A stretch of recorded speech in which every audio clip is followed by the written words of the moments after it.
أعوذ بالله من الشيطان الرجيم.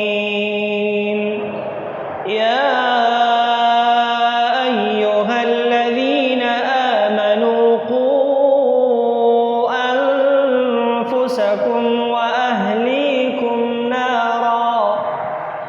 وأهليكم نارا وقودها الناس والحجارة عليها ملائكة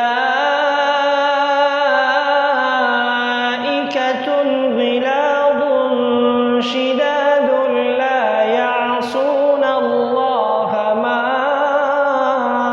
أمرهم ويفعلون ما يؤمرون.